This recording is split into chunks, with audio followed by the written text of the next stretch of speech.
नमस्ते दोस्तों, मैं विजय ठक्कर और आप लोगों का सबका स्वागत है हमारे एक नए वीडियो में। आज के वीडियो में मैं आप लोगों के साथ कुछ फैक्ट्स बताने वाला हूं, मतलब मार्केट का कड़वा सच, जो शायद आप लोगों को सुनने में अच्छा तो नहीं लगेगा, बट मेरे हिसाब से मुझे ये लगता है कि मुझे आप लोगों को बताना चाहिए, क्योंकि मेरी टीम को और मुझे बहुत सारे ऐसे क्वेश्चंस आते हैं जिसको सुनकर मुझे ऐसा लगता है कि यार ये मुझे समझ में नहीं आ रहा है कि लोगों ने मार्केट के बारे में क्या सोचा है, या फिर उन लोगों की एक्सपेक्टेशन स्टॉक मार्केट को लेकर कुछ ज्यादा ही अच्छी है, या तो फिर मैं ऐसा बोल सकता हूं कि उन लोगों को मार्केट के लिए मिसगाइड किया जा रहा है। तो मैंने सोचा क्यों ना मैं उन लोगों के जितने भी क्वेश्चन हैं उसके ऊपर एक मेरी अपनी पर्सनल एडवाइस बोल सकते हो या आप राय बोल सकते हो। देखो, आज के वीडियो में मैं आप लोगों के साथ जो भी चीजें पॉइंट या जो भी पॉइंट्स डिस्कस करने वाला हूं या जो भी चीज मैं आप लोगों को बताने वाला हूं ना, ये मेरा पर्सनल ओपिनियन है। मैं ऐसा नहीं बोल रहा हूं कि यही मार्केट की सच्चाई है, बट ये मेरा पर्सनल ओपिनियन है। मैं मार्केट में पिछले 12-13 साल से काम कर रहा हूं, तो मेरा एक्सपीरियंस से मुझे जो लगता है वो आज मैं आप लोगों के साथ शेयर करूंगा। तो सबसे पहला ये क्वेश्चन आता है हम लोगों को कि क्या हम लोग हमारे मार्केट में से रेगुलर इनकम या हमारा जो मंथली हाउस एक्सपेंस है वो स्टॉक मार्केट में से कवर कर सकते हैं क्या। तो देखो, मैं आप लोगों को एक क्लियर बात बता देता हूं, स्टॉक मार्केट में हर महीना या फिर आप बोल सकते हो कि every year is not the same. कोई कोई महीना स्टॉक मार्केट के लिए बहुत ही अच्छा होता है, वो टाइम पे हम लोगों को मार्केट में अच्छी तेजी देखने मिलती है। कोई कोई मंथ ऐसा होता है जब मार्केट पूरा साइडवेज में होता है, कोई भी मूवमेंट नहीं होती है। और कभी कभी तो ऐसा होता है कि 6-6 महीने 4-4 महीने मार्केट डाउन साइड में ही रहता है। तो जनरली आप मार्केट में से मंथली रेगुलर इनकम नहीं निकाल सकते। देखो, अगेन मैं आप लोगों को ये बोल रहा हूं कि ऐसा नहीं है कि इट इज नॉट पॉसिबल। ये सोच के आप लोगों को मार्केट में एंटर नहीं होना चाहिए कि भाई यहाँ पे मैं अपनी रेगुलर इनकम जनरेट कर सकता हूँ, या फिर यहाँ पे मैं अपना हाउस होल्ड जो एक्सपेंस है वो हर महीने यहाँ से मैं निकाल सकता हूँ। मेरा बोलने का मतलब सिर्फ यही है कि यही बेसिस पे या सिर्फ यही रियलिटी के वजह से आप लोगों को स्टॉक मार्केट के अंदर नहीं आना चाहिए। तो ऐसा जरूरी नहीं है कि भाई हमारा जो घर है वो स्टॉक मार्केट के इनकम से ही चलेगा। मतलब ये पॉइंट मेरा बोलने के लिए आप लोगों को इसलिए इंपॉर्टेंट है ना, क्योंकि बहुत सारे ट्रेडर मैंने पिछले लास्ट 1 ईयर और आप बोल सकते हो पिछले लास्ट 2 ईयर में मैंने देखे हैं जो सिर्फ ये रिक्वायरमेंट कंप्लीट करने के लिए स्टॉक मार्केट में एंटर हो रहे हैं। दूसरा और सबसे इंपॉर्टेंट क्वेश्चन ये आता है कि can I leave my job and take a full time as a stock market career. तो देखो, मैं आप लोगों को एक सिंपल सी बात बोलता हूं, अभी आप अपने करियर में कुछ भी होगे, फॉर एग्जांपल आप डॉक्टर हो सकते हो, आप इंजीनियर हो सकते हो, या फिर आप सीए हो सकते हो, या फिर आप सीएस हो सकते हो, या आप कुछ भी आप प्रोफेशन में हो। पर मैं आप लोगों को एक क्वेश्चन पूछता हूं कि ये प्रोफेशन में आने के लिए आप लोगों को कितना टाइम लगा। फॉर एग्जाम्पल अगर मैं डॉक्टर की ही बात करूं, तो अगर आप अभी डॉक्टर हो तो आपको ये डॉक्टर बनने के लिए कितना टाइम लगा। मेरे हिसाब से शायद 5-6 साल से तो ज्यादा ही लगा होगा आप लोगों को डॉक्टर बनने के लिए। मुझे एग्जैक्टली पता नहीं है कि डॉक्टर्स बनने के लिए कितनी पढ़ाई करनी पड़ती है, कितने साल पढ़ाई करनी पड़ती है, बट मैं बहुत श्योर हूं कि 5 साल तो लगा ही होगा आपको डॉक्टर बनने के लिए। तो क्या आप लोग ऐसा सोचते हो कि स्टॉक मार्केट में सिर्फ आप 1 साल आओ और 6 महीना आओ और आप अपना जो करंट जॉब है उसको छोड़ के आप यहाँ पे आप पूरा फुल टाइम करियर दे सकते हो? ये नहीं हो सकता, क्योंकि अगर आप डॉक्टर भी हो या फिर आप इंजीनियर भी हो तो आपने भले 3-4 साल या 5 साल की पढ़ाई करने के बाद आप डॉक्टर भी बनो या इंजीनियर भी बनो, पर वो करियर में आप सक्सेसफुल हो ये जरूरी नहीं है। इंडिया में बहुत सारे डॉक्टर्स बनते हैं हर साल, बट सारे डॉक्टर सक्सेसफुल नहीं होते। इंडिया में बहुत सारे इंजीनियर्स हर साल बनते हैं, बट सारे इंजीनियर्स सक्सेसफुल नहीं होते। वैसे ही इंडिया में बहुत सारे स्टॉक मार्केट में लोग आते हैं हर साल, पर सारे लोग सक्सेसफुल नहीं बनते। उसका रीजन क्या है? बिकॉज देखो, अगर आपको किसी भी मार्केट में या फिर आपको किसी भी प्रोफेशन में आपको पार्ट लेना है तो उसका आपको प्रॉपर एक्सपीरियंस करना पड़ेगा, आप लोगों को उसकी प्रॉपर रिसर्च करनी पड़ेगी, आप लोगों को उसकी प्रॉपर पढ़ाई करनी पड़ेगी। अभी देखो, अनफॉर्चुनेटली इंडिया में, हमारे इंडिया में, मतलब मैं स्पेसिफिकली बोलता हूं, मुझे बाहर का नहीं पता है, मैं इंडिया में ही आप लोगों को बोलता हूं कि स्टॉक मार्केट को लेकर ऐसा कोई मतलब एजुकेशन नहीं है जो आप लोगों को ये बताएगा कि भाई आपको इतना साल ये एजुकेशन लेना है, उसके बाद एक अच्छे सक्सेसफुल ट्रेडर आप बन जाओगे। ये इंडिया में नहीं है। तो यहाँ पे अगर आपको एक सक्सेसफुल ट्रेडर या इन्वेस्टर बनना है तो आप लोगों को प्रॉपर एक्सपीरियंस यहाँ पे लेना पड़ेगा पर्सनल लेवल पे, और उसके बाद आप लोगों को एक मेथड को फॉलो करनी पड़ेगी, और वो मेथड को आपको 3-4 साल तक फॉलो करती रहनी पड़ेगी। और अगर वो मेथड से आपको सक्सेस मिल रही है और जो भी आप पैसा इन्वेस्ट कर रहे हो वो बेसिस पे आप अच्छा रिटर्न निकाल सकते हो, तो मैं आप लोगों को गाइड करूंगा कि यस, तो फिर आप अपना जो जॉब है उसको छोड़ के आप यहाँ पे फुल टाइम ट्रेडर या पार्ट टाइम ट्रेडर भी आप बन सकते हो। अभी और एक इंपॉर्टेंट पॉइंट इसी क्वेश्चन के रिलेटेड है। देखो, अभी आपकी जो भी इनकम होगी, अभी आप कहीं पे भी जॉब कर रहे हो, आपकी ईयरली इनकम, हम लोग एग्जांपल के लिए पकड़ते हैं कि आपकी ईयरली इनकम एक 6 लाख रुपीस है, और आप ऐसा सोच रहे हो कि भाई अभी मैं अपने जॉब से बहुत परेशान हो गया हूं, मेरा बॉस मुझे बहुत प्रेशराइज करता है, मतलब जनरली सारे जॉब में ऐसा ही होता है, राइट। और आप ऐसा सोचते हो कि भाई मैं फुल टाइम अभी मार्केट में आ जाता हूं क्योंकि यहाँ पे तो विजय ठक्कर भी अच्छा कर रहा है, बहुत सारे ट्रेडर भी अच्छा कर रहे हैं, और अभी लास्ट 1-2 साल में तो अच्छा पैसा बन रहा है। वह मैं आप लोगों को एक चीज बताऊंगा कि अगर आप जॉब छोड़ देते हो तो आपको अपनी जो फैमिली की नीड है वो कंप्लीट करने के लिए मिनिमम 6 लाख रुपीस तो आप लोगों को हर साल कमाना ही पड़ेगा। जो भी आपकी इनकम है, अभी आपकी जो स्टैंडर्ड ऑफ लिविंग है वो 6 लाख रुपीस के हिसाब से तो होगी ही। तो अगर आप लोगों को मार्केट में से 6 लाख रुपीस अगर आपको हर साल निकालने हैं जो आपकी बेसिक नीड्स है वो कंप्लीट करने के लिए, तो आप लोगों को क्या लगता है कि आपको मार्केट में कितना पैसा इन्वेस्ट करना पड़ेगा? क्या आप लोगों को ऐसा लगता है कि आप सिर्फ 3 लाख रुपए डालोगे और हर साल 6 लाख रुपए निकालोगे? ये ऐसा जरा भी नहीं है।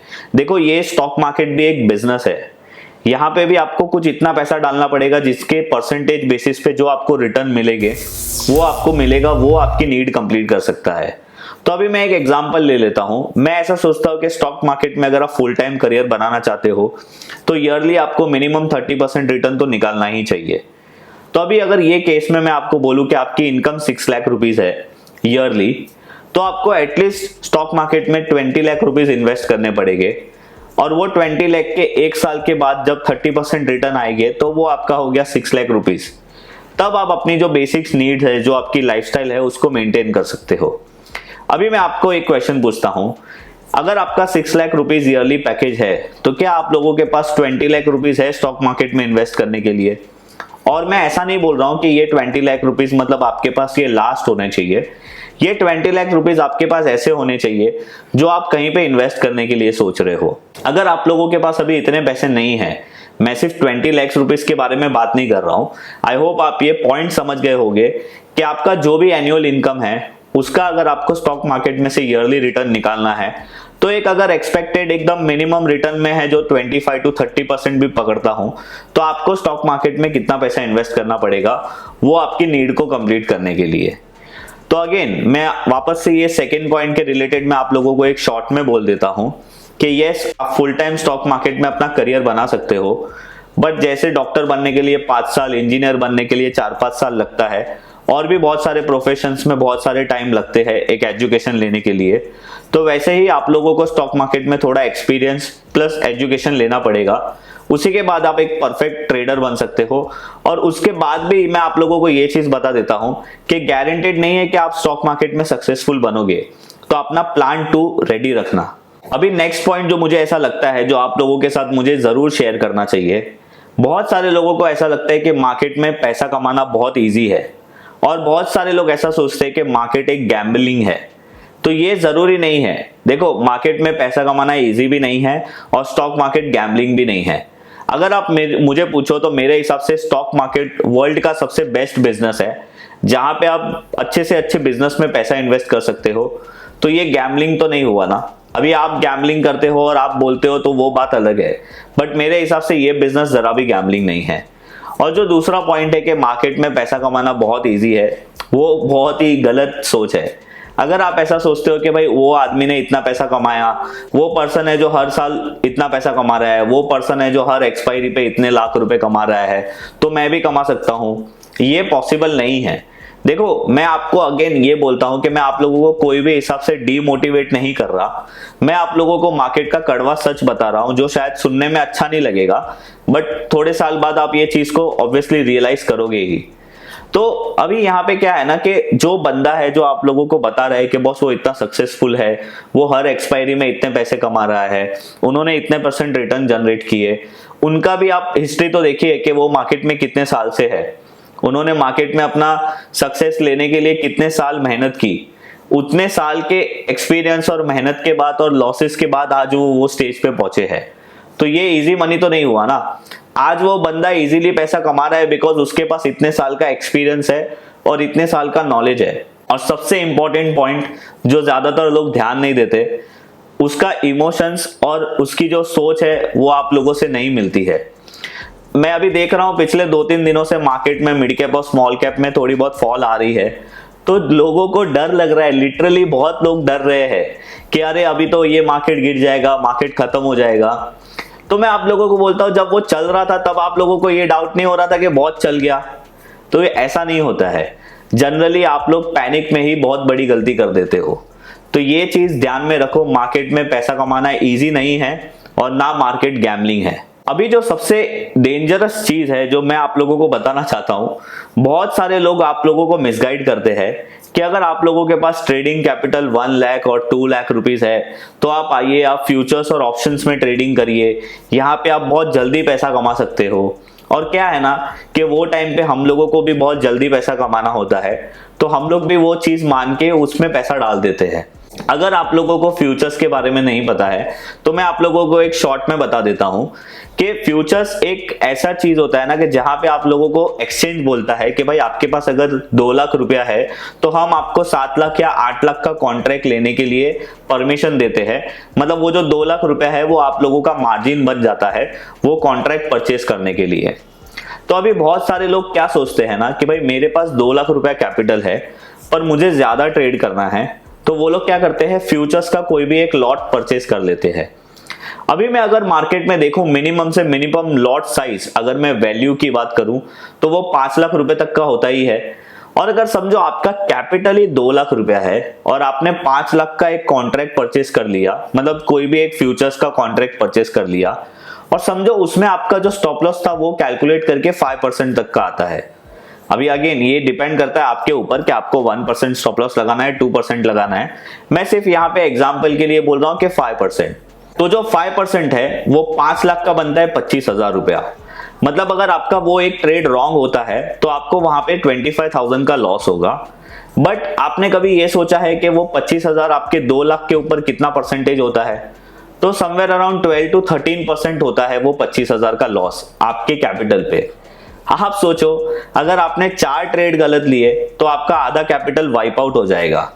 क्या अभी आप लोगों को यह लगता है कि आप लोगों को एफएनओ में ट्रेड करना चाहिए? अगेन मैं आप लोगों को ऐसा नहीं बोल रहा कि आप लोगों को फ्यूचर्स में ट्रेड नहीं करना चाहिए। मैं आप लोगों को सिर्फ ये बताने की कोशिश कर रहा हूं कि अगर आपके पास कैपिटल कम है तो आप लोगों को फ्यूचर्स में ट्रेड नहीं करना चाहिए। अगर आप मुझे पूछे कि भाई हमको फ्यूचर्स में कब ट्रेड करना चाहिए, तो मेरा आप लोगों को सजेशन ये रहेगा कि अगर आपका कैपिटल समझो 5 लाख रुपया है और कॉन्ट्रैक्ट की साइज भी 5 लाख रुपया है, तो मैं आप लोगों को गाइड करूंगा कि हाँ आप एक लॉट परचेस कर सकते हो, क्योंकि वहां पे जो एक्चुअल लॉस होगा वो आपका रियल लॉस होगा। पर जनरली लोग क्या करते हैं, अगर उनका कैपिटल 5 लाख रुपया है तो 3 या 4 लॉट ले लेते हैं। देखो जेन्युइनली अगर आपने ये गलती की है तो नीचे कमेंट में मुझे जरूर बताना, और अपनी गलती मानना कोई गलत चीज नहीं है। और एक पॉइंट ये भी है कि बहुत सारे लोग कुछ स्टॉक्स परचेस तो कर लेते हैं, पर जब वो स्टॉक गिरता है उसके बाद उसकी रिसर्च करते हैं। मतलब मुझे बहुत लोगों के ऐसे मैसेजेस आते हैं, बहुत लोगों के हमारे टीम्स को कॉल भी आते हैं कि बॉस हम लोग ने ये स्टॉक इतने प्राइस में खरीद लिया था, अब हम लोगों को क्या करना चाहिए? अब ये स्टॉक हमारे प्राइस से ऑलमोस्ट 10% या 20% डाउन है, विजय जी को बोलिए गाइड करे कि हम क्या करें ये स्टॉक में। तो देखो ये पॉइंट है ना बहुत ही गलत है, इसको मैं बोलता हूँ ट्रेड विदाउट रिसर्च। अभी इसमें क्या हो जाता है ना कि जनरली आजकल सोशल मीडिया में इतनी सारी चीजें अवेलेबल है कि आप किसी को भी इंप्रेस हो कि आप किसी के भी बोलने पे आप कुछ ना कुछ ट्रेड ले लेते हो। बट वो ट्रेड लेने के पहले आप खुद भी रिसर्च नहीं करते कि वो स्टॉक का क्या प्राइस चल रहा है, वो स्टॉक का जो अच्छा प्राइस था वो क्या था और अभी क्या चल रहा है। और उसके बाद जब वो स्टॉक नीचे गिरता है तब आप पैनिक हो जाते हो और उसके बाद आप रिसर्च करते हो कि ये स्टॉक की कंपनी क्या करती है या फिर ये स्टॉक को प्राइस कहाँ खरीदना चाहिए था। फिर अगर आपको कोई भी हाई करे या आपको कोई भी फ्रेंड मिले तो आपका क्वेश्चन यही होता है कि बॉस मुझे बता ये स्टॉक में क्या करना चाहिए।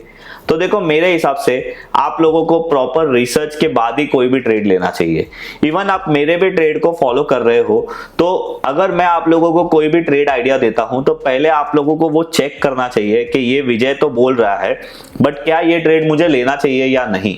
अभी आप लोग ये बोलोगे कि विजय जी आप तो जो भी बोल रहे हो वो मार्केट के लिए मतलब बुरा ही बता रहे हो कि ये नहीं करना चाहिए, वो नहीं करना चाहिए, ऐसा मत करिए, वैसा मत करिए। तो फिर हम मार्केट में एक्चुअली हम लोगों को कैसा करना चाहिए या फिर हम लोगों को मार्केट में कैसे अप्रोच करना चाहिए। तो देखो मैं आपको सबसे पहले तो ये बोलूंगा कि आप लोगों को आपकी सेल्फ को पहले जानना चाहिए। देखो मार्केट में ट्रेडिंग करने के बहुत सारे ऑप्शंस है।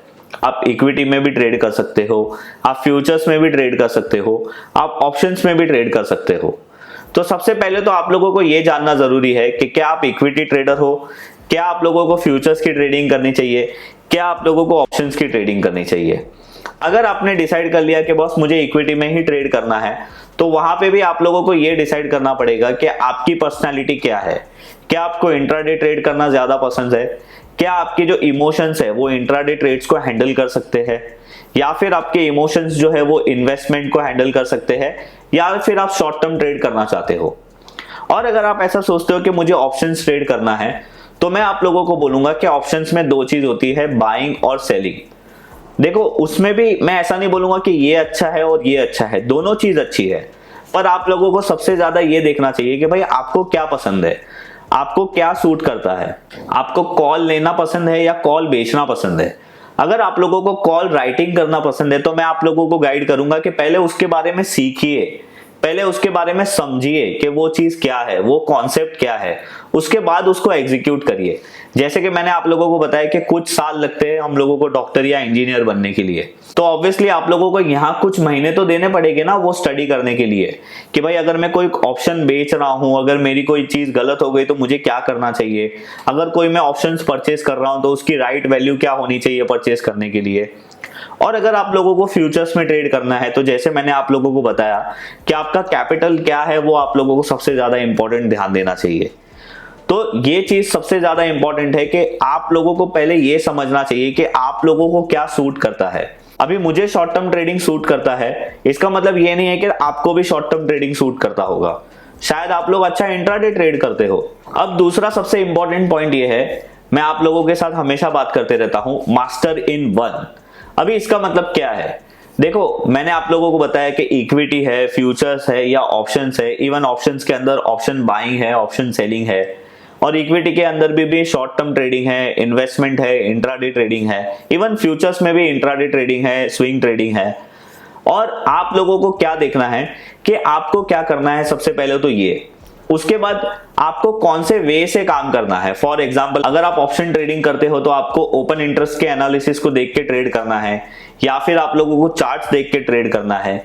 अगर आप इन्वेस्टमेंट कर रहे हो तो क्या आप टेक्निकल के बेसिस पे करोगे, अगर आपको इन्वेस्टमेंट करना है तो क्या आप फंडामेंटल्स के बेसिस पे करोगे, अगर आपको फ्यूचर्स में ट्रेड करना है तो क्या आप न्यूज बेस करोगे या टेक्निकल बेस करोगे। और टेक्निकल एनालिसिस के अंदर भी बहुत सारे इंडिकेटर्स है। जैसे कि आप लोगों को पता है कि मैं सिर्फ प्राइस एक्शन और वॉल्यूम देखता हूं, तो मेरी स्पेशलिटी वो है, मेरा मास्टर इन वन वो है, मेरी हमेशा प्रैक्टिस वो रहती है कि मैं वही चीज पे मास्टरी करूं। तो मैं आप लोगों को ये बोलूंगा कि अगर आप लोगों को कोई भी इंडिकेटर पसंद है, जैसे आपको आरएसआई समझ में आता है तो आप आरएसआई में आपकी मास्टरी करिए। अगर आप लोगों को रिलेटिव स्ट्रेंथ में ज्यादा इंटरेस्ट है तो आप उसमें मास्टरी करिए। अगर आप लोगों को ये लगता है कि मुझे ओपन इंटरेस्ट एनालिसिस में ज्यादा अच्छा से पता है या मुझे ज्यादा उसमें डीपली जाना है तो आप उसमें मास्टरी करिए। पर आप लोगों को किसी एक कॉन्सेप्ट को पकड़ना पड़ेगा और उसमें आपकी मास्टरी करनी पड़ेगी, तो ही आप एक अच्छे सक्सेसफुल ट्रेडर बन सकते हो। And last but not the least, आप लोगों को प्रैक्टिस करती रहनी पड़ेगी। ऐसा नहीं है कि ये सारे पॉइंट्स आपने फॉलो कर दिए पर आप प्रैक्टिस ही नहीं कर रहे हो तो आप एक सक्सेसफुल ट्रेडर बनोगे। आज भी मैं डेली बेसिस पे 100 से लेके 200 चार्ट्स चेक करते रहता हूं, सिर्फ इसलिए कि कहीं ना कहीं मुझे कोई अच्छी अपॉर्चुनिटी मिल जाए या कोई अच्छा चार्ट सेटअप मिल जाए। तो जितनी आप ज्यादा प्रैक्टिस करोगे उतने आप ज्यादा परफेक्ट हो जाओगे। तो आज का अगर हमारा ये मार्केट का कड़वा सच आप लोगों को अच्छा लगा है तो आप मेरे वीडियो को लाइक कर सकते हो। और अगर आप लोगों को लगता है कि आपका भी कोई फ्रेंड मार्केट को लेकर मिसगाइड हो रहा है तो आप ये वीडियो उसके साथ शेयर भी कर सकते हो। अगर आप लोगों ने मेरा ये चैनल अब तक सब्सक्राइब नहीं किया है तो मेरे चैनल को सब्सक्राइब जरूर करिए। हम लोग मिलेंगे कोई ऐसे ही नेक्स्ट वीडियो में, तब तक के लिए बाय बाय।